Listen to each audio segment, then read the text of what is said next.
Mesdames et messieurs, bonsoir chez vous et merci de nous suivre sur BF1, la chaîne au cœur de nos défis. Bonsoir aux auditeurs de la radio Horizon FM qui reprend le son de cette émission et bienvenue à votre émission débat au cœur du sport. La reconversion des joueurs, tel est notre thème du jour. Certes, on l'avait effleuré la semaine passée, mais l'intérêt a été tellement grand que nous allons l'aborder aujourd'hui de long en large, évidemment. Pour parler d'un tel sujet, il faut bien des gens avertis et nous n'avons pas lésiné sur les moyens en matière de casting. Certes, ce sont des têtes que vous connaissez, mais des têtes qui savent ce qu'il faut dire et ce qu'il faut raconter pour un bon contenu de cette émission. Je m'en vais tout de suite vous les présenter à l'extrême droite.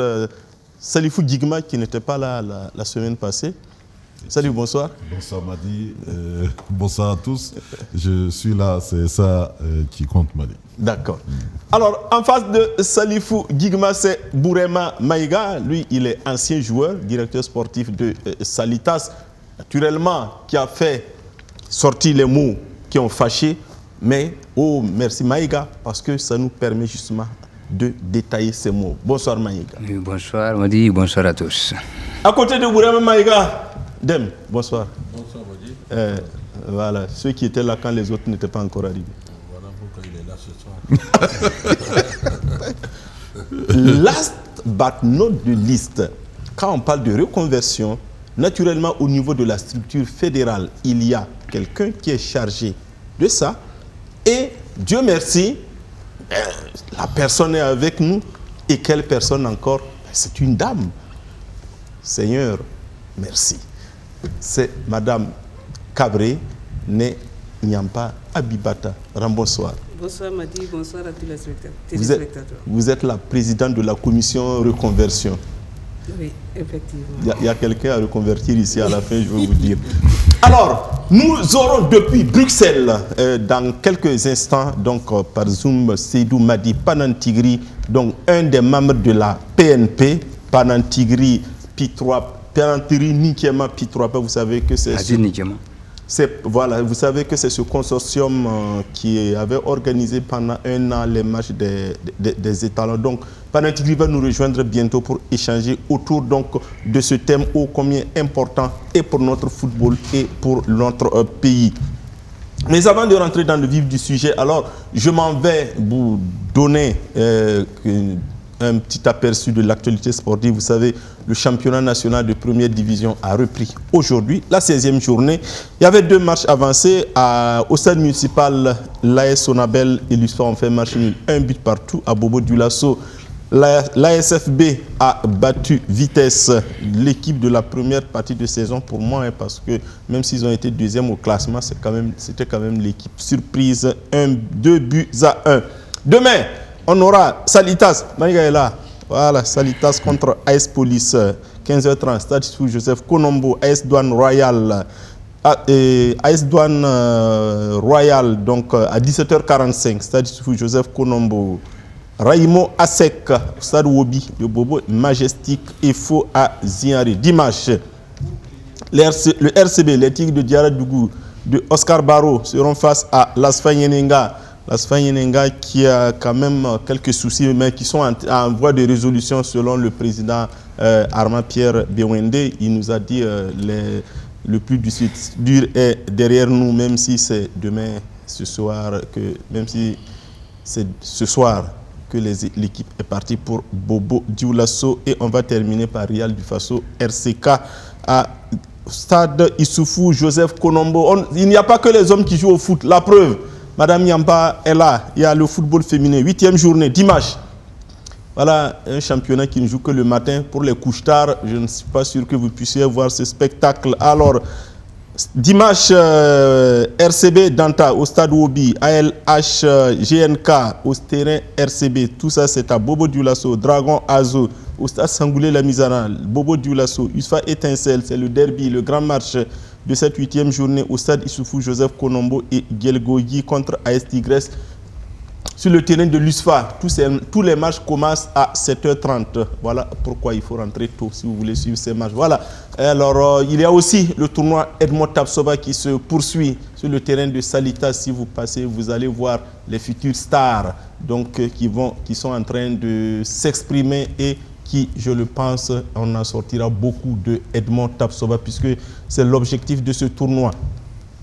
Cela dit, chers téléspectateurs, on va aller rentrer directement dans le vif du sujet parce que, comme le disait un certain général, le temps, c'est tout ce qui nous manque. Alors, Madame Nyampa, à tout seigneur, tout honneur, on parle de reconversion. Vous êtes la responsable de la commission reconversion à la Fédération burkinabé de football. En termes de reconversion, qu'est-ce que la Fédération burkinabé de football met comme contenu? Merci beaucoup, Madi, pour l'occasion donnée. J'ai l'honneur, effectivement, de présider la commission de conversion, mais pas que, parce que c'est une commission jubilée avec les affaires sociales et la solidarité. J'ai aussi la chance d'avoir au sein de cette commission d'anciens joueurs, d'anciens internationaux et d'anciennes joueuses aussi, qui vont beaucoup apporter à la commission. Donc, nous avons donc été instruits par le président de la Fédération burkinabé de football, M. Lazare Bansé, qui, conformément à ses engagements, a souhaité qu'on mette en place un projet de reconversion. Et le projet est presque terminé. Nous avons presque terminé les termes de référence. Donc, on va bientôt, dans un bref délai, vous informer. Mais les grandes lignes de ce projet. Donc, les grandes lignes de ce projet, d'abord, l'objectif général, c'est de réaffirmer l'engagement du président, voilà, pour la reconversion des anciens joueurs, mais aussi d'aboutir à un référentiel consensuel, voilà, qui va s'étendre, peut-être, le projet va s'étendre sur une dizaine d'années, parce que ça doit transcender les mandats et les présidents qui doivent venir, parce que ça va concerner tout le monde. Et ce projet, après sa présentation, la mise en place, ce projet vise à regrouper les acteurs clés, voilà, les acteurs clés, les joueurs, les clubs, les personnes ressources, les partenaires, voilà, autour d'une table ronde pour discuter, susciter les débats, organiser les débats pour et enfin sortir, recueillir les suggestions, les amendements et les suggestions qui vont enrichir le projet. D'accord. Voilà. Ok, alors avant de passer aux deux analyses, je veux partir sur un acteur direct. Alors, Bourema, Maïga, on dit souvent pour les fonctionnaires, bon, moi je ne suis pas fonctionnaire, je suis travailleur, attention, les fonctionnaires c'est ceux de la fonction publique. On dit souvent que la retraite du fonctionnaire se prépare le jour où il signe son contrat, il commence à travailler. Est-ce que c'est le cas pour un footballeur? Oui, normalement, c'est le même cas. Je remercie d'abord le président de la fédération même de penser à ça, de mettre un truc en place par rapport à ça. Sinon, normalement, c'est pas la fédération de préparer ça. Ah bon? Mais comme ils ont vu qu'il y a trop d'écarts et qui ne sont pas bien, c'est pour ça qu'ils ont pensé vraiment à faire la reconversion. Sinon, c'est les joueurs même qui doivent préparer comme vous préparez vos retraites. Voilà, donc je pense que c'est nous-mêmes on doit préparer, voilà, notre retraite, mais ce n'est pas quelqu'un d'autre qui doit préparer à la place de quelqu'un. Donc franchement dit, ce côté-là, je pense qu'il y a beaucoup de choses à faire. Parce que ça part beaucoup, mais il faut préparer. Si vous voulez être entraîneur, vous voyez, quand Didier Deschamps a fini, 6 mois après, il est devenu entraîneur. Il y a beaucoup de cas comme ça. Quand vous voulez être quelque chose d'autre, il y a les mêmes joueurs qui sont avocats. Ça fait tout ça, les avocats sportifs. Il y a beaucoup de domaines dans ces cas-là et qui peuvent se préparer après leur carrière directement et puis ils continuent quoi. Mais il ne faut pas attendre après, à la fin de carrière, voilà, pour commencer à voir ce que je veux faire. C'est ça qui est chez nous, voilà, vraiment beaucoup quoi. D'accord. Dem, par rapport aux joueurs et peut-être aux sportifs même d'une façon générale, on sait que généralement, maintenant, les joueurs peuvent jouer pendant 10 ans, 15 ans, peut-être 20 ans pour certains, mais avant, on disait que le football, c'est 10 ans. Alors, comment justement le joueur prépare l'après-football, puisque quand tu finis ta carrière, tu es autour de 30-35 ans, alors que si tu dois vivre jusqu'à 80 ans comme Pelé, tu as encore le maximum du temps devant toi. Ça, c'est juste. Bon, ben, c'est comme l'a dit Maïga, c'est les joueurs qui préparent. Parce que chacun a une vision, à un certain âge, on aspire faire quelque chose. Donc, et puis avec l'argent à magasiner, bon, ben, il y a des projets aussi que ces gens-là peuvent faire pour s'en sortir. Ça, c'est une évidence. Mais maintenant, comme on l'a dit, le football d'aujourd'hui a évolué par rapport à il y a une vingtaine d'années ou une trentaine d'années, parce que c'est devenu professionnel. Avant, c'était autre chose, parce que c'était des joueurs qui cherchaient un emploi dans un service de la place. Bon, c'était différent. Mais maintenant, tu vas jouer à l'extérieur, ce que tu as gagné, ça y est dans ta poche, c'est à toi de t'organiser pour ne pas tomber dans la misère. Salif? Oui, le terme après-carrière me semble plus approprié que celui de reconversion. Pour traiter de la retraite des sportifs. D'une manière générale, sur le plan, je dirais, professionnel, mais aussi sur le plan psychosocial. C'est vrai que par définition, on peut comprendre, mais la reconversion est un réinvestissement dans une autre activité. Alors que, bon, quand vous regardez aussi à côté, vous avez, c'est vrai, l'athlète peut prolonger, si vous voulez, entre griffes, sa grandeur, n'est-ce pas, au niveau donc enfin, en interne. Mais quand vous analysez, vous dites que c'est aussi possible pour une période, souvent dite de période de mauvais, enfin de malaise profond, qui suit la carrière du joueur durant laquelle il y a l'implication dans une autre activité. Mais bien sûr que ça fait juste, à mon sens, très limite par rapport à l'après-carrière qui définit de façon large ce que le joueur fait juste après donc sa carrière. Parce que là, ça définit, ça ouvre des vannes, même si on n'est pas toujours prêt à aller faire forcément autre chose au-delà du football notamment. D'accord. Oui, alors, Madame Cabré, on sait que le joueur, il a le talent, mais ce n'est pas toujours des hommes mûrs, parce qu'on arrive au football à 18 ans, 20 ans, c'est toujours des gens qui sont toujours dans un processus de formation, parce qu'on ne mûrit pas à 18 ans, même s'il vous fait du plaisir et gagne beaucoup d'argent. Est-ce que ce n'est pas là qu'il faut commencer à préparer l'après-carrière, comme Salif l'a dit? Effectivement, l'après-carrière se prépare pendant qu'on est toujours actif. Mais force est de constater de nos jours que l'après-carrière de certains joueurs est très peu reluisant. Donc, ils sont dans une situation de précarité.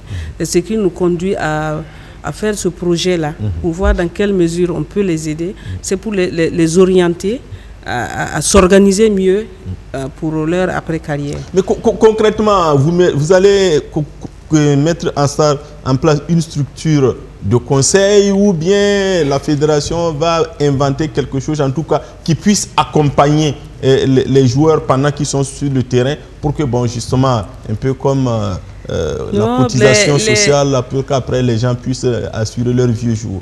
Non, les activités déclinées dans le projet, c'est vrai qu'on n'a pas encore fini. C'est d'abord et surtout d'organiser une table ronde autour de la question. Voilà, donc on va recueillir les amendements des anciens, on prendra des exemples de réussite, on prendra aussi d'autres exemples et voir dans quelle mesure on peut éviter des situations pareilles à l'avenir. Voilà, donc... oui, allez-y. Voilà, donc je voulais dire qu'avant, à l'époque du football amateur, le footballeur, il joue au football, c'est vrai, mais il avait d'autres activités parallèles.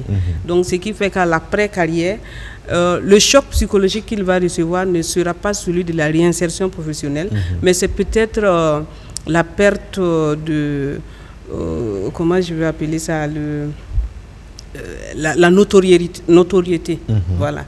Donc maintenant, au football professionnel, on a certains joueurs qui qui arrivent quand même à amasser d'importantes sommes, qui peuvent vivre de leur football même après la carrière.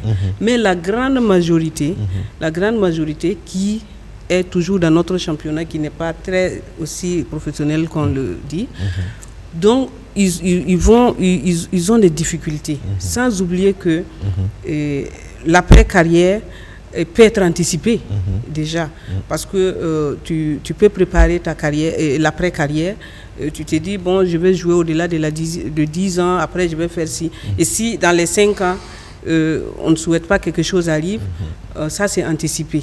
Voilà, donc il faut aussi trouver quel mécanisme pallier à tout ça pour aider les joueurs là. Alors, Bourama Maïga, vous qui avez l'expérience des deux, parce que vous avez joué en Europe, vous avez fait une bonne partie, même, je dirais, votre reconversion là-bas avant de venir ici, puisque vous avez travaillé dans des structures en Belgique et tout ça. Justement, quelle est souvent l'expérience? Qu'est-ce qu'on fait justement en Europe pour permettre justement aux joueurs d'être dans une certaine situation, même si on sait qu'il y a des cas de désœuvrement aussi, ce qu'on ne souhaite à personne là-bas aussi? Bon, en Europe, on te retient dans ton salaire quelque chose. Hein. Ah oui. Voilà, chaque mois, on retient, je crois, c'est 18, 19 ou 20%. Et qui retient à 35 ans, c'est l'État. L'État? C'est comme sécurité sociale. À 35 ans, on te donne. Ok. Voilà, à 35 ans, on te donne, et voilà, tu fais ce que tu veux. Mais même avant ça, les joueurs ne préparent, ils ne comptent pas sur ça. Tous les joueurs, si vous regardez, au moment qu'on est en train de jouer, à partir de 30 ans, ils font des formations. Soit après, ils deviennent, c'est pour ça que je disais tout à l'heure, soit ils sont avocats sportifs, mais ils restent dans le milieu. Soit ils sont des journalistes sportifs, soit ils sont des médecins sportifs. En tout cas, ils font quelque chose qui reste dans le domaine sportif, qu'ils aiment bien. Voilà, parce que c'est beaucoup passionnant, voilà, il reste toujours. Donc, c'est ça qui fait la différence entre nous et puis là-bas. Comme Abibata disait tout à l'heure, ici c'est un peu amateur. Jusqu'à présent, les gens ils peuvent toujours travailler et puis aller jouer au football. Parce qu'on s'entraîne. Même si c'est quand même difficile. Hein? Oui, mais ici, on s'entraîne 2 heures, après, il n'y a plus rien à faire. Soit tu t'entraînes le soir seulement, il y a toujours des formations que les gens ils peuvent faire. C'est pour ça que je suis en train de parler beaucoup sur le plan scolaire, parce que de temps en temps, c'est le football qui bloque, nous, les footballeurs, on ne part pas loin. C'est ça que j'ai expliqué la semaine passée. C'est football quand même. Si ceux qui ont eu la chance d'aller à 18 ans comme nous, on était professionnels, on n'arrivait plus à faire le cours. Voilà, maintenant, c'est un peu plus facile. Avant de partir, ils font les deux. Et quand ils arrivent là-bas, ils peuvent continuer encore sur les lignes Internet et tout ça là pour faire les trucs. Donc c'est très important quand même d'étudier. C'est très important aussi de faire la formation. Voilà, pour pouvoir rester dedans. Mais après la carrière, si tu commences à chercher ce que tu vas faire, même l'argent même que tu as, ça finit. Et si vous voyez, en Europe, ça marche. Tous les footballeurs, quand on prend les Zidane, quand on prend toujours, je ne prends pas tous les grands stars, mais tous les autres, comme les Digari au console, ils font quelque chose. Soit ils sont consultants, soit ils sont trics. En tout cas, ça marche chez eux. Mais chez nous, il y a quand même un peu de difficulté pour que ça marche. Mais alors que ces mêmes éléments-là, ils ont eu beaucoup d'argent. Donc, je pense que c'est nous-mêmes, la faute vient de nous-mêmes, c'est pas quelqu'un d'autre. Elle a gagné beaucoup d'argent, et puis il y a des gens qui ne gagnent pas assez d'argent, mais ils ont des bonnes retraites quand même au Burkina ici, ceux qui ont fait des médecines, qui ont fait des journalistes, et consorts. Mais pourquoi le footballeur n'arrive pas, alors qu'il gagne plus d'argent que les autres? C'est ça qu'il faut poser. Ça, il y a un point important, je voulais donc prendre la balle au répond de Maïga. Oui. Vous avez l'une des caractéristiques importantes d'une carrière de sportif, c'est sa brièveté. Vous avez parlé de 20 ans. 20 ans, c'est très rare. Hein. Oui, c'est très rare. Bon, c'est vraiment... Suivant les études, on parle de 5 à 15 ans. Et dans ce laps de temps... Et là où souvent, ça dépend aussi même de l'état de santé. Hein. Si c'est quelqu'un qui a connu beaucoup de blessures... C'est compliqué. Voilà. Et dans ce laps de temps... Vous prenez Marc Overmars, qui partons par lui, le grand joueur, attaquant... Voilà, Van Basten, qui était un des plus grands attaquants, il n'a pas fait 5 ans parce qu'il a fait de blessures. Justement. Voilà. Et justement, dans ce laps de temps, vous n'avez pas entre griffes conscience d'une chose, c'est préparer. Parce que vous êtes sous le feu de la rampe, donc adulé, et je ne sais pas si ça a été le cas pour Maïga, mais la plupart de ceux qui reviennent après l'équipe nationale et autres, ils ont un temps de flottement. Et c'est pour ça que j'appelle ce malaise profond qui suit les 2-3 années qui suivent la fin de carrière sont compliquées. Voilà, c'est les moments de réflexion, c'est là où il faut prendre une décision, parce que la plupart ne préparent pas, et vous l'avez dit en début, c'est le jour où on prend, moi je dis ça, sa chaussure pour aller sur le terrain qu'on commence à cogiter normalement. Mais ce sont des stars à un moment donné, on confie même la gestion financière de sa carrière à un cabinet, à des personnes ressources, on pense moins à l'après-carrière. Et je pense que toute la problématique là, c'est à ce niveau. Et donc, après on est surpris. On est surpris. Après, je suis d'accord avec lui par rapport à comment on peut troquer le maillot avec le costume de patron pour diriger.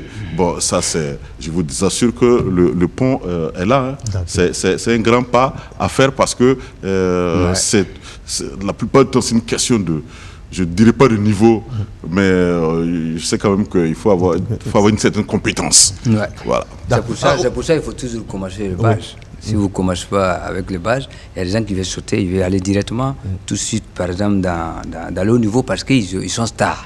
Alors que si vous voyez tous les éléments qui ont réussi en Europe, ils sont allés à la base, ils sont allés dans les clubs, voilà, pour former. Mais chez nous, tout le monde veut aller directement en équipe nationale. Parce que là, vous préparez. Voilà. Vous n'êtes pas allé à l'école, mais là, vous avez la possibilité de préparer quelque chose. Voilà. Ça, je suis d'accord. C'est ça, je veux dire. C'est logique là que je c'est quand même logique, ça. Et là, Alors, Deme, il y a aussi le débat il y a de grands footballeurs intellectuels. Je prends quelques exemples pour vous permettre. Je prends Socrates, qui était capitaine du Brésil en 1942. C'est vrai, Socrates était docteur en médecine, mais Socrates, quand il jouait, il ne pratiquait pas. Ça, il faut le dire. Il y a d'autres exemples. Docteur Kumalo, qui était lui aussi médecin, quand il jouait en Afrique du Sud, il ne pratiquait pas. Généralement, quand ces joueurs-là sont de grands intellectuels, pendant leur carrière, ils mettent entre parenthèses la profession qu'ils ont. Ouais. Donc, souvent, est-ce que ce n'est pas ça aussi qui trompe quand on dit non, il y a des grands joueurs intellectuels, parce que la plupart de ceux qui jouaient, il y a aussi docteur, le Camerounais là, avec qui j'ai beaucoup... Docteur Abega, avec qui j'avais d'ailleurs des relations, il m'a dit non. Lui, il était docteur aussi, hein. Ce n'est pas, on l'appelait docteur Abega, mais il était un vrai docteur. Mais lui, il ne pratiquait pas non plus. C'est après sa carrière de footballeur qu'il... Est-ce que ce n'est pas ça souvent aussi la différence entre jouer au football et poursuivre des études, parce qu'après ça devient compliqué? Bien sûr que c'est compliqué. Vous savez, même dans nos contrées, avant, beaucoup de footballeurs étaient des étudiants. Oui. C'était des étudiants. Il y en a plein. Oui, mais maintenant, le football professionnel, ça prend tellement du temps que des fois, ils sont obligés de mettre entre parenthèses leur carrière académique. Donc, c'est ça qui pose problème. Mais maintenant, c'est comme il a relevé quelque chose de très important. Quel qu'en soit ton niveau intellectuel, il faut se former. Et là, c'est important. Donc, et puis c'est une question d'intelligence. Quand on commence à jouer, on connaît son niveau, je suis professionnel, mais qu'est-ce que je pourrais faire après? Donc, ça commence à cogiter et tu commences à te préparer à faire quelque chose, ce que tu veux faire. Et par rapport à ça, il y a des joueurs pendant qu'ils sont professionnels. Imaginez, je prends l'exemple de Varane. Oui. Il avait le bac ici au Real. Mais il a mis entre parenthèses sa carrière académique pour pouvoir jouer au football. Mais maintenant, même après la carrière, quel qu'en soit son niveau, qu'il ait le bac, qu'il ait fait l'université, il faut se former. Et c'est pour cela que j'ai dit, au-delà de tout ça, ce qu'ils ont appris en Europe, moi je reviens dans nos contrées, dans notre tradition, je vous assure que ceux qui ont été internationaux, qui ont été professionnels, au-delà même de ce qu'ils peuvent apporter pour eux-mêmes, je suis convaincu que s'ils s'investissent dans nos clubs, les bonnes manières même vont venir. Et à cause d'eux, certains même vont financer parce que c'est le métier qu'ils connaissent. Ils ont pratiqué pendant des années. Ça ne peut pas être la même. Vous prenez l'exemple, aujourd'hui vous parlez des résultats de vitesse. De vitesse, oui. Mais Mamadou Zongo Bebeto, c'est l'un des plus grands talents que le Burkina a produit. Absolument. Malgré les blessures, malgré les aléas de la vie, il a créé un club. Vous pensez que de la manière il a créé son club, est-ce que ça peut s'organiser comme des gens qui n'ont pas été professionnels? C'est pas possible. Allez voir comment Vitesse joue. Est-ce que c'est compliqué de comprendre cela? Des petits moyens. Des petits moyens. Il fait des grands résultats. Des petits moyens. Madou Zongo, c'est l'un des grands talents du pays. Absolument. Il a été, mais à cause des aléas de la vie, il n'a pas pu avoir ce qu'il veut. Mais il est venu s'investir avec les tout petits dans son quartier et rassembler des joueurs, faire une grande équipe qui gêne les grandes équipes qui peuvent avoir les moyens. Mais Madou n'a pas ces moyens. Grandes équipes qui ont les moyens, c'est qui? Mais qui peuvent avoir les ce que moyens. je voulais ajouter, Après, je donne la parole à madame. vous avez dit, au moins, ce qu'il est en train de dire, c'est tellement important. Madou, il a accepté de revenir. Oui. Voilà, il a Ça, c'est accepté un point. parce que si vous n'avez rien préparé, c'est difficile de revenir. Ce que vous avez appris, moi, ça me fait mal aujourd'hui que vous donnez ce que vous avez appris à l'extérieur, alors que nos enfants ont besoin de ça. Ce que vous avez eu dans votre carrière. Il y a des gens qui ont joué en équipe nationale, ils ont tellement eu de l'expérience, ils ont tellement eu des compétitions, des hauts et des bas, c'est eux qui peuvent donner le message. Mais ici, ils n'acceptent pas de venir, voilà, pour pouvoir donner ce qu'ils ont appris à nos enfants et puis aller donner à l'extérieur. Moi, ça, en tout cas, je suis très content de ce que Dem a dit aujourd'hui, que par exemple, Mamadou Zongo, un grand joueur que j'admire beaucoup, qui est revenu, qui est en train de faire un travail extraordinaire. Avec humilité. Voilà, avec En fait, humilité. c'est ça. Il est reparti, il a pris Santos, il est reparti à Bobo, il a créé son équipe. Aujourd'hui, il est deuxième du championnat burkinabé et tous les joueurs qui jouent avec lui, il y a beaucoup de joueurs qui sont en train de progresser vraiment énormément. La même chose avec Rémi Ouedraogo. Donc je peux vous dire qu'accepter de revenir, mais pas rester à l'extérieur et puis vouloir commander. D'accord. Ça, là. Bon, je pense que dans les bons exemples, il faut magnifier, saluer Zico, qui est un pionnier à la qui a matière. été le pionnier. Voilà, qui était le pionnier à la matière avec COSAF. Oui. Voilà, Avec les faux aussi. Avec les faux. Oui, etc. imaginez si Oui. Zico avait continué avec les faux jusqu'à aujourd'hui. oui, bon. Mais c'est pas essentiellement, même il y a des gens comme Barbonnet qui sont en train de faire des bonnes équipes. Oui, Deux, trois Bayard. Voilà, oui, c'est Azaf, l'exemple là c'est qu'aujourd'hui ça. qu'on est en train de réclamer. C'est vraiment, de oui, bons, madame c'est Cabré. vraiment de bons exemples. Et Oui. comme vous avez mentionné Mamadou Bebeto, Oui. ce grand talent que Ah oui. le Burkina C'est a. le joueur, excusez-moi du terme, c'est le joueur que le Burkina a surexploité pendant sa jeunesse. Parce que même il venait jouer étalon cadet, et etc. Rappelez-vous au Ghana. Voilà, je me demande si c'est même pas ça qui a un peu joué sur sa carrière. Bon, Bebeto, on te salue. Hein. Oui, Voilà. vas-y, madame. Oui, parce que je sais qu'au niveau de la fédération, à la DTN, même il y avait un projet voilà, pour aider ces anciens footballeurs-là dans la reconversion en entraîneur. Et je crois que Bebeto en a profité parce qu'ils étaient dans une promotion d'entraîneurs et qu'à un moment donné, on a fait une faveur en sauter des étapes quoi, pour les anciens internationaux. Voilà. Donc il en a profité. Donc aujourd'hui, il a le diplôme d'entraîneur. Voilà. Donc ce qui facilite davantage pour le management de son équipe. Oui, rapidement après Salif. Une parenthèse. Oui. Et puis dans le football, là, il y a beaucoup de métiers. Oui. Ah oui, j'allais en venir. Voilà. Oui. On peut tout apprendre. Tout le monde ne peut pas être entraîneur. Mais ils peuvent être des consultants. Vous imaginez-vous. Imaginez un Charles Kaboré qui est consultant chez vous. Ah, oui. Nous, on est obligé d'aller rentrer à la maison et rester.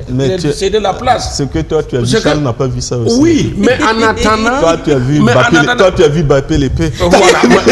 Oui, mais en attendant, il faut avoir l'humilité et accepter se mouiller. Oui. Tant qu'ils ne vont pas accepter de se mouiller, ça serait difficile. Ce que vous avez appris, imaginez, dans nos quartiers, c'est des bénévoles qui se sont saignés pour nous préparer, pour faire d'eux des grands professionnels d'aujourd'hui. C'est des bénévoles, c'est-à-dire des passionnés de football, qui n'avaient même pas les béabas de l'entraînement, et qui a joué même sur leur famille. Pour certains sont morts dans la misère. Ah, je pense à Youl, je pense à Kérégué. Moi, je pense à notre entraîneur de Carabine Jaune, François, qui est à Dapoya aujourd'hui. Mais le temps qu'il a mis pour nous former là, s'il avait mis pour sa carrière, sa famille serait hors de la misère. Donc, je vous dis que tout ça, après avoir eu tout ça, je pense que le minimum d'apporter, c'est de s'investir dans les clubs et apprendre à nos tout petits là les bonnes manières. Et je vous assure que tous ceux qui ont été dans les grands clubs, qui ont amené, vous pensez que Salita est géré comme les autres qui n'ont pas cette expertise? Pose la question à voilà. Non, puisque lui, il a bien géré. Voilà, Zico est parti, vous avez vu ce qui se passe. Oui. Aujourd'hui, est-ce que quelqu'un peut voir ce que Raïmo a dit, a fait? Mais ce qu'il a apporté dans notre football, les jeunes gens qu'il a formés, qui deviennent des professionnels chaque jour. Hein? Mais des familles sortent de la vie. Je voulais ajouter quelque chose qui est important aussi. Oui. Vous avez vu qu'actuellement, il y a beaucoup de jeunes qui sortent. Oui. Parce qu'on a joué en Europe, on a des gens qui sont devenus des entraîneurs. C'est plus facile quand on prend notre téléphone qu'il y a un bon joueur ici. Voilà, quand moi je suis arrivé à l'Okeren, j'ai fait venir Jundi, j'ai fait venir Madi Panatigri. Peut-être les gens ne savent pas que c'est moi qui l'ai amené à l'Okeren. Je le fais venir à Anvers. J'ai amené beaucoup d'autres Parce qu'il était à Bordeaux. Il était à Bordeaux et en réserve. Et moi je le fais venir en professionnel. Et voilà, c'est moi qui l'ai amené. Et j'ai amené en même temps Kassi, Amado, Ibansé et tout ça là. Mais j'étais joueur et avec Jundi et tout ça là. Et tout ça, on était ensemble parce que maintenant, je joue avec des gens qui sont entraîneurs. Quand je les appelle, c'est plus facile. Et quand ils viennent, ils ont joué encore plus que moi. Et ils ont joué dans beaucoup de clubs, ils ont joué dans les plus hauts que moi. Je pense que ça devient encore plus facile si on a la chance de les avoir avec nos équipes. Ils pourront encore placer beaucoup de jeux. Dans quelques années, le Burkina Faso quand même va faire du merveille. Oui, Salif, justement, quand on écoute tout ça, on voit qu'il y a quand même un potentiel qui se dégage. Parce qu'aujourd'hui, personne ne peut nous dire que le Burkina n'a pas de célébrité. Quand même jouer la finale de la CAN 2013, c'est pas rien. La demi-finale de la CAN 2017, c'est pas rien. Donc, alors, comment maintenant mettre ce potentiel en mouvement pour que ça profite à tout le monde? Les retours, c'est bien, mais on revient comment? Ah oui, ça c'est important. Mais je pense qu'il faut insister sur un fait. Oui. D'abord, sans préparation, vous exposez, je dirais, à au moins trois chocs. Le premier, pour moi, est identitaire. Qui suis-je? Où je veux aller après la carrière? Qu'est-ce que je deviens? Le deuxième est, si vous voulez, j'appellerais ça le changement de rapport intime à son propre corps physique. Voyez-vous? Et le troisième, c'est le passage brusque de piédestal au bas de l'échelle. On ne le dit pas. Moi, j'insiste sur ça. On ne le dit pas ainsi. Pourquoi vous parlez de bas d'échelle? Bas d'échelle, parce que en étant sous, comment on appelle, les feux du public, le feu de la rampe, adulé, comme je le disais plus haut, vous descendez. On vous oublie. Oui, absolument. On vous oublie. Quand on se rappelle de vous, c'est pour dire ce que vous avez fait comme prouesse. On ne se rappelle plus de vous dans le présent. Voilà là où il y a problème. Est-ce que ça c'est un complexe? Ça peut non, être un mais complexe. Il faut aller au-delà de ça parce que qu'est-ce que vous faites de ça? Vous êtes adulé, on vous apprécie dans la rue, vous passez, oui, c'est Madi Zongo, aujourd'hui le meilleur buteur de la sélection du Burkina Faso. Ça, c'est pas sûr. Vous savez, dans ces cas-là, il faut faire attention aux exemples. C'est pourquoi je prends les exemples. Non, mais juste pour rire, j'ai un ami commandant qui est parti à la retraite. Je l'ai appelé colonel, il me dit que ça, je me suis trompé. Oui, voilà, ça c'est pas sûr. Les exemples sont légion, hein, mais je prends ça sur vous parce que je sais ce que ça peut provoquer. Tu n'as pas été meilleur buteur de la SEC de Côte d'Ivoire. Oui, mais ça, exactement ça aussi. Bon, beaucoup de respect pour la SEC quand même.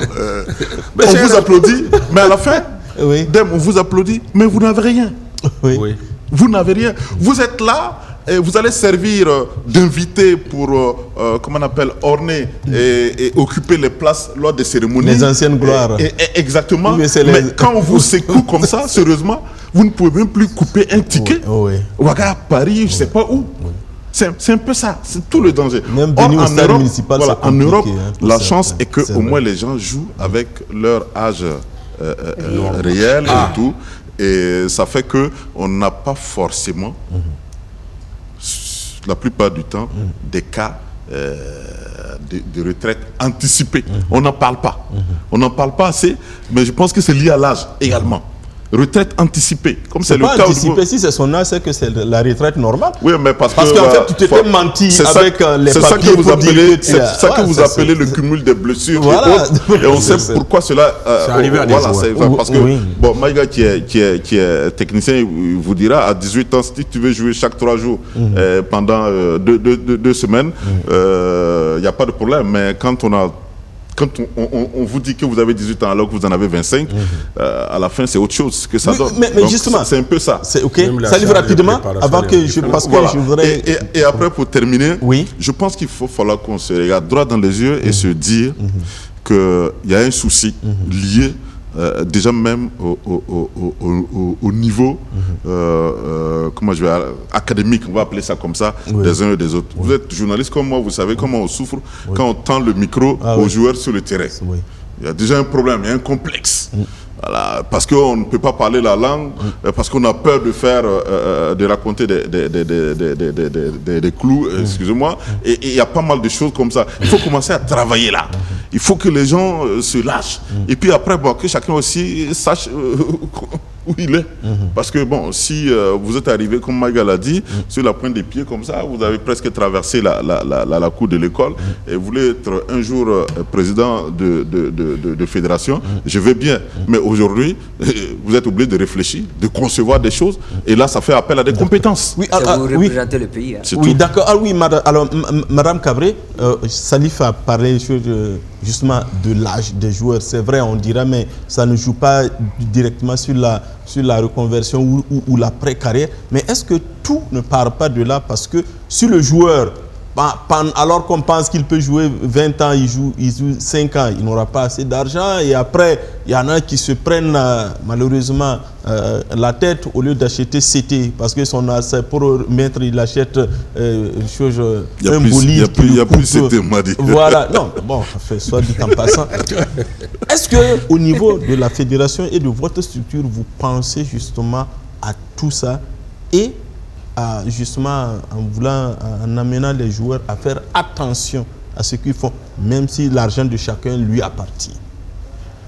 Bien sûr, l'objectif au niveau de la fédération, bon, nous n'avons pas la prétention de créer des emplois après la carrière des joueurs. Mais les guider quand même. Les guider. Oui. L'objectif, c'est de guider. C'est pour ça que nous allons écouter les suggestions, surtout de personnes ressources bien indiquées comme Maïga qui est sur ce plateau, Rahim, les Panantigri. Donc, on va à l'issue même de ce projet, ça sera un référentiel, un guide. Voilà, nous allons même le nommer le guide de reconversion. Voilà, donc pour qu'ils puissent quand même s'orienter. Mais maintenant, l'âge qui joue sur... Bon, je ne pense pas que... Peut-être pour les retraites anticipées, oui. Voilà, parce que comme Guigma l'a dit, quand tu dis que tu as 16 ans ou tu es U17 alors que tu as 20, 22 ans, c'est compliqué. La charge de l'entraînement qu'on doit donner en fonction aussi de la catégorisation de l'âge, ça diffère.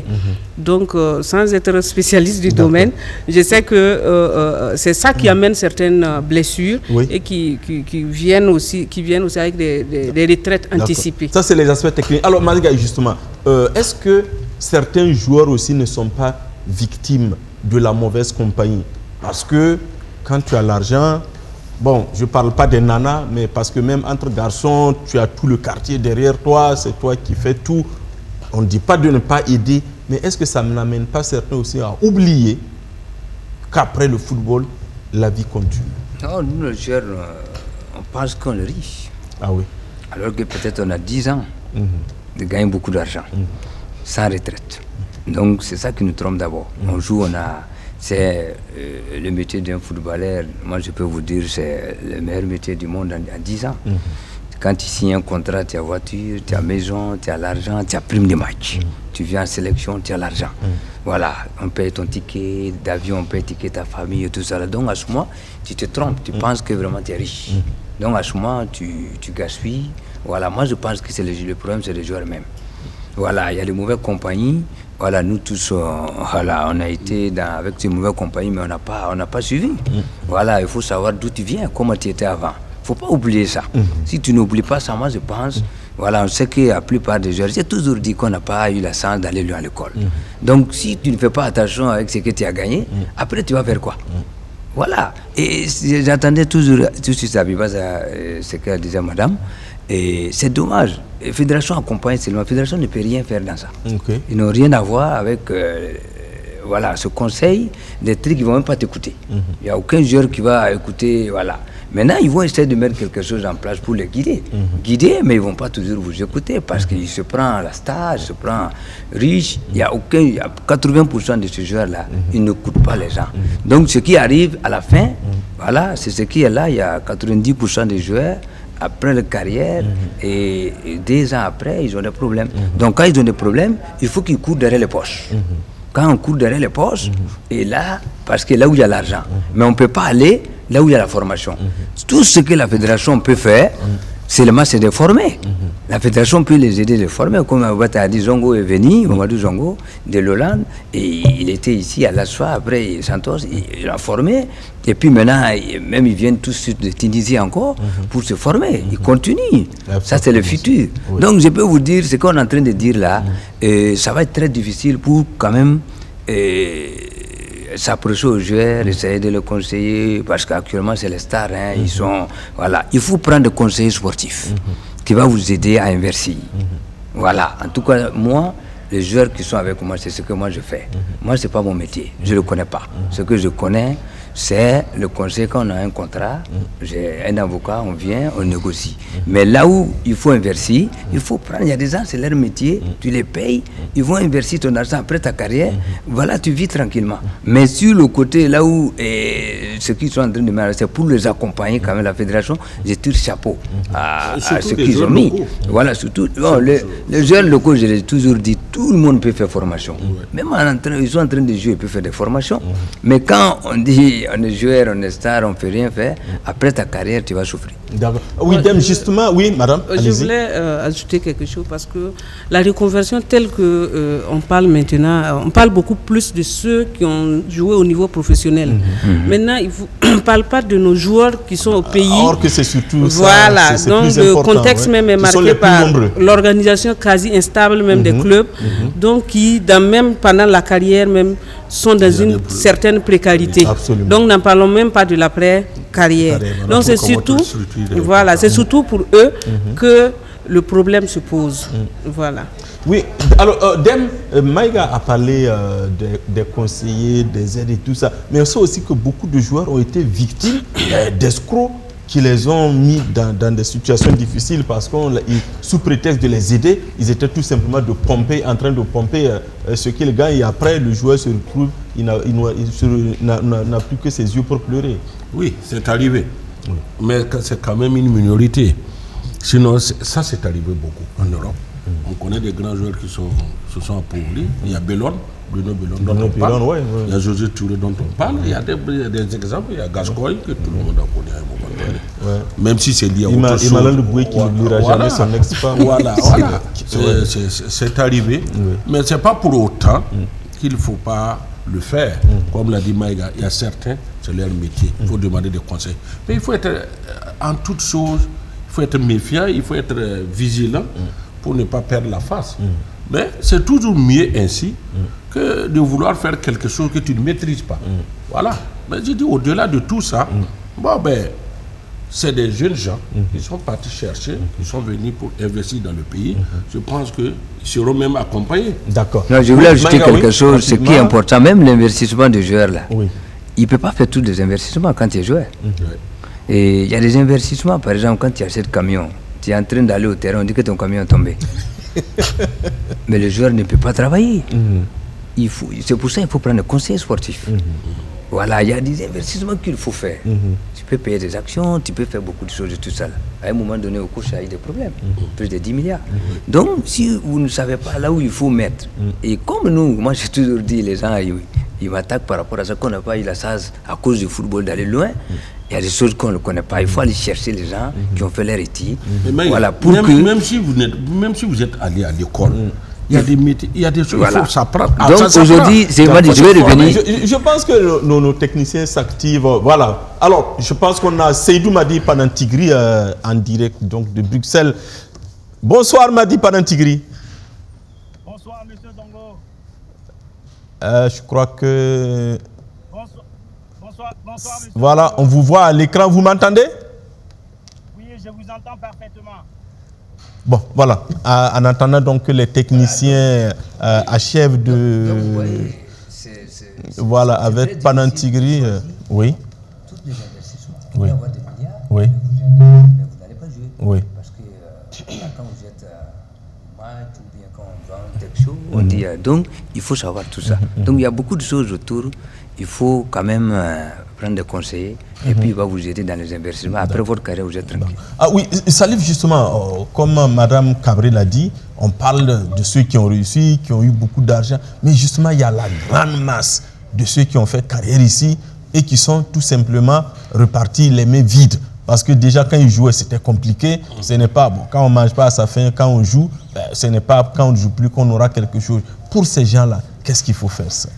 Mais vous voyez, depuis qu'on parle, c'est beaucoup plus au niveau des sportifs de haut niveau. Oui. Voilà. Et il s'est dit que là également, c'est un réaliste au niveau local. Combien il gagne le joueur? Je pense que le joueur, sur le plan salarial, hein, salaire plus élevé, peut-être 300 000. Oui. 300 000 francs CFA. Oui. Bon, donc, tu je dirais sais qu'il y pas. a beaucoup de travail qui ne gagne pas ça aussi. Je suis d'accord avec vous. Mais au niveau du joueur, c'est autre chose. Parce qu'on a parlé de la brièveté ici. De la carrière. De la carrière. Okay. Après, je ne sais pas, je me rappelle pas très bien, mais on avait tenté une histoire comme ça avec la Caisse nationale de sécurité sociale. Ouais. Mais beaucoup de joueurs ont botté ça en touche. Ouais. Les gens veulent leur argent tout de suite et maintenant. Oui. Voilà, je me rappelle. Oui, mais est-ce que ce n'est pas là justement ce que Maïga dit? Ce n'est pas là que la courte vision des joueurs aussi se révèle. Parce que si le gars dit je veux mon argent tout de suite et maintenant, il oublie qu'il n'aura pas toujours cet argent tout le temps et tout le temps. C'est là tout l'accompagnement ici et les conseils de la commission que préside Aïbata par exemple. Voilà, avec des conseils, voici ce que nous demandons que vous avez comme posture dans les éventualités qui vont se présenter à vous. Est-ce que ce n'est pas aussi manque de confiance aux institutions mises en place pour gérer ça? Oui, mais quand tu as conscience, si vous n'avez pas confiance à la Caisse nationale sociale, que tu n'as pas beaucoup de temps. Juste moi, je peux vous dire quelque chose. Quand en 2009-2010, la Caisse même est venue nous voir les talons à Joli Hôtel. Ils sont venus nous expliquer qu'on peut cotiser quand voilà, l'argent après notre carrière, on peut commencer à toucher. La Caisse nous a proposé ça plusieurs fois. Moi-même, j'étais là. Mais il n'y a personne qui a accepté. Aucun joueur n'a accepté. Aucun joueur a accepté. Voilà. Donc, vous voyez, même sur le plan local, c'est pareil. Donc, je ne sais pas, c'est combien vous gagnez et c'est combien vous placez. Maga parle d'acheter les actions, mais là, c'est à coup de millions. Je vois Madi Panantigri à l'écran. Est-ce qu'il est branché? Madi, bonsoir. Oui, bonsoir, monsieur Zongo. Voilà, alors je pense qu'on va augmenter le retour parce qu'on l'entend Panantigri faiblement donc, au studio. Alors, c'est nous, Madi Panantigri, vous êtes membre donc, de la PNP, Panantigri Ninkema Pitroapa. Alors, vous avez voulu réagir par rapport donc, à la reconversion des joueurs. Alors, qu'est-ce que vous avez à nous dire? Oui, déjà, bonsoir, chers invités. Oui, allez-y, on vous écoute. Allô? Oui, nous vous entendons. Allez-y, nous vous écoutons. Oui, bonsoir, chers invités. Oui, bonsoir. Je voulais réagir par rapport à la sortie de M. Maïga la dernière fois. Oui. Bon, qui s'est trompé en disant que les anciens ne sont pas partis à l'école loin. Oui. Et en disant que la place des anciens sont auprès des clubs. Oui. Et... Allô, vous m'entendez? Oui, on vous entend. Allez-y, on vous écoute. Voilà. Donc, je pense que c'est une erreur que Maïga il a fait en disant ces mots un peu déplacés pour moi. Oui. Et je pense qu'il y a une manière de le dire. Oui. il y a une manière d'appeler ses anciens coéquipiers à venir s'investir dans les clubs. La formation, elle est partout. La formation commence déjà par en haut. À la fédération, si c'est bien structuré, les clubs vont suivre. D'ailleurs, quand on crée un club, on se base sur le statut de la fédération. Voilà, et je pense que les clubs répondent à la fédération. Donc la fédération, si elle est bien structurée, avec des anciens joueurs qui sont bien structurés, les clubs vont suivre. Et en plus, ce que Maïga Bouraïma, il sait pas. Tout le monde ne peut pas avoir la même chance que lui. Lui, il a eu la chance, quand il est rentré en 2012, d'être aux côtés du ministre, M. Yak, qui a créé Sanitas et qui lui a donné la clé avec toutes les commodités. Moi, je pense que M. Yak n'a pas cherché à savoir si Maïga, il a fait des longues études. Non, il n'a pas fait des longues études. Mais Maïga, M. Maïga, il a un vécu. Il a son expérience dans le football. Et il a utilisé, M. Maïga a utilisé son vécu et son expérience pour amener Sanitas là où Sanitas est aujourd'hui. C'est ça. Et c'est tout à son honneur. Aujourd'hui, moi je pense que M. Maïga, la dernière sortie a été maladroite. Ça, il faut le dire. D'accord. Alors, Panantigri, vous restez en ligne. On va permettre à Maïga de préciser son idée. Alors, Maïga, Panantigri semble ne vous avoir pas compris. Il a dit que votre sortie a été plus ou moins maladroite. C'est dans le débat. Alors, donnez davantage de précision pour que Panantigri puisse vous comprendre davantage. D'abord, bonsoir, mon frère m'a dit. Voilà, donc ce que je voulais expliquer seulement, j'ai dit des choses. Mais j'ai vu ta réponse. Je pense que tu n'avais même pas vu la vidéo. Tu ne m'avais même pas écouté et tu as réagi, voilà quoi, comme ça. Je dis tout simplement que la place des anciens joueurs, voilà, que c'est dans le club. Premièrement, et deuxièmement, que les anciens joueurs doivent venir investir dans le pays. Voilà, créer des emplois. Voilà ce que j'ai dit, voilà, ce jour-là. Donc, je ne sais pas dans ça ce qui est mal, en disant, parce que vous-même, vous venez des clubs. Vous ne venez pas de la fédération. Vous avez commencé votre football dans les clubs, donc quand vous repartez, tout ce que vous avez eu comme l'expérience, comme financé, vous devez revenir normalement dans le club pour donner l'expérience que vous avez eue quand vous êtes parti. Mais si vous revenez, et voilà, je ne sais pas, si on revient, on veut aller quelque part d'autre, je pense que c'est sauter les étapes. Mais moi, je n'ai pas dit qu'il n'y a pas un ancien qui ne peut pas travailler à la fédération ni un truc. J'ai dit que c'est une structure administrative. C'est administratif. Et c'est comme Abibata, le poste qu'il est en train de jouer, ou Guirma, moi je ne peux pas jouer ça aujourd'hui, ou bien toi. Parce que toi et moi, on se connaît, et à cause de football, on n'a pas eu la chance d'aller loin. J'ai vu te sortir aussi, là où tu as cité le niveau des diplômes de tout un chacun, mais nous, entre nous, on sait qui a arrêté où, qui est parti où. Donc ce que je vais dire, et m'a dit, c'est le débat, c'est mon opinion. Je n'ai pas dit forcément que mon opinion c'est meilleur. Peut-être toi tu as une opinion aussi que tu peux donner, c'est un débat. Mais les deux choses que j'ai dit, j'ai été clair. J'ai dit que les anciens footballeurs, notre place première, c'est dans le club. C'est là-bas. La fédération n'a pas une équipe. C'est nous, on donne les joueurs à la fédération. Donc si les clubs sont bien structurés aussi, la fédération aussi peut nous suivre. Voilà. Oui, alors Panantigri, ce n'est pas... Je crois que Panantigri est toujours là? Oui, je suis là. D'accord. Panantigri, c'est vrai que ce n'est pas un débat entre vous, c'est juste pour apporter donc de l'éclairage à l'opinion. Alors, Panantigri, selon vous êtes actuellement en Belgique. Selon vous, qu'est-ce que les footballeurs, les anciens footballeurs peuvent apporter encore à notre football, parce que nous en avons besoin, les clubs ont des problèmes, à la fédération, pas évident que l'argent coule à flot. Quelle peut être votre contribution pour que le football rayonne davantage au Burkina? Non, moi je pense que pour que le football rayonne davantage au Burkina, il faut commencer à la base. Il faut la formation, comme ce que M. Maïga il le fait actuellement. Mais j'aimerais revenir sur ce que M. Maïga avait dit. J'aimerais revenir pour éclairer les choses en fait. Oui. Parce que ce n'est pas un débat entre M. Maïga et moi. Non, pas du tout. C'est voilà, une contribution. Oui. Voilà, je vais juste recadrer un peu les choses parce que c'était une sortie maladroite en fait. Monsieur Maïga, il aurait pu dire autrement. Oui. En appelant ses anciens coéquipiers de venir s'investir. Oui, alors, mais dire je ne vous coupe pas. C'est la manière qui ne vous convient pas ou bien c'est le fond? Non, c'est la manière. C'est la manière, ok. Voilà, donc ça veut dire que sur le fond, vous êtes sur la même ligne. Voilà. Ok. La forme. Là, on se comprend. Non. Voilà. Parce que c'est la manière. C'est la manière de le dire, en fait. Parce que quand M. Maïga dit qu'on n'est pas parti loin à l'école, je ne sais pas qu'est-ce que lui, il veut dire aller loin à l'école. Ça, c'est un premier temps.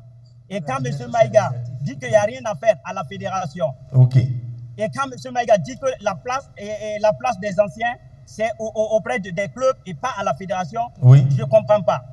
Si vous remarquez, de 2012 à 2015, M. Maïga était à la fédération. Il était à cheval entre la fédération et le ministère.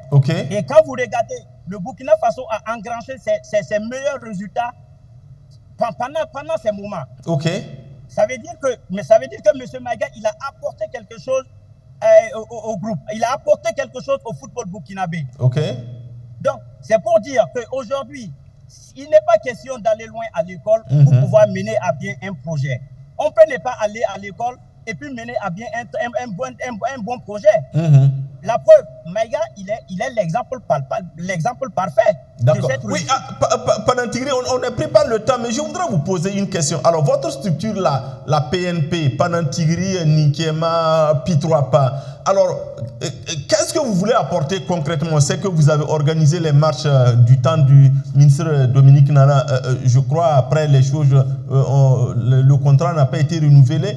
Alors, qu'est-ce que vous concoctez dans votre structure pour le football burkinabé? Non, nous sommes en train de travailler pour le développement du football. Mais aujourd'hui, je ne peux pas vous dire ce que nous sommes en train de le faire. Nous sommes en train de faire. Voilà, parce que c'est un secret pour nous. Et nous sommes en train de travailler. Je vous assure que nous sommes en train de travailler pour que le football burkinabé aille très loin. Nous allons apporter toute notre contribution. Nous allons apporter ce que nous savons, comme Maïga il dit, ce que nous avons à redonner à cette jeunesse-là. Nous allons le faire et nous sommes en train de le faire actuellement. Ce n'est pas tout le monde qui sont sur les réseaux sociaux quand ils font quelque chose et puis ils disent « Ah, ok, j'ai fait ci, j'ai fait ça ». Non, nous sommes en train de travailler à notre manière. Nous sommes en train de travailler dans la sobriété. Et voilà, nous apportons quelque chose au football. La preuve, moi j'ai une équipe en 2-3 et vous voyez, c'est le maillot de mon équipe. D'accord. J'ai une équipe en 2-3. Aziz Mikiema a une équipe en 2-3. Mais aujourd'hui, comme nous ne sommes pas sur les réseaux sociaux en train de montrer ce que nous faisons, peut-être que c'est pour ça que voilà, les gens vont dire « Ah, ils ne s'intéressent pas à la formation des jeunes ». Non, nous sommes pour le développement de notre football. Et je pense que dans l'ensemble, avec M. Maïga et tous les autres, nous pouvons y arriver. Nous pouvons faire beaucoup de grandes choses quand nous sommes ensemble. Maintenant, la chance de chacun n'est pas... Tout le monde n'a pas la même chance. Aujourd'hui, M. Maïga, tranquillement, il est là, il a fait son travail. Et aujourd'hui, c'est une référence au Burkina. D'accord. Il a fait les bases, il a la base. Il a travaillé avec Salitas. Il a amené Salitas à un niveau que... Voilà, Salitas, aujourd'hui, c'est une référence au Burkina Faso. Et tout ça, c'est grâce à qui? Encore atteint, ça c'est vrai. Grâce à M. Maïga. D'accord. Mais c'est pas pour autant que... On n'est pris pas le temps. Bon, c'est vrai que... Alors, juste un dernier mot avant qu'on se quitte, parce que vous nous appelez depuis Bruxelles et il est l'heure de la... pour nous. Alors, un dernier mot avant qu'on se quitte, Panantigri. D'ailleurs, M. Zongo, vous allez payer ma prime de match parce que, bon, le match, je n'ai pas fini le match et en plus, j'ai perdu. Donc, vous allez payer déjà. Ça, c'est une affaire de Madi. Madi Panantigri, Madi Zongo. Donc, ça, c'est mort. On continue.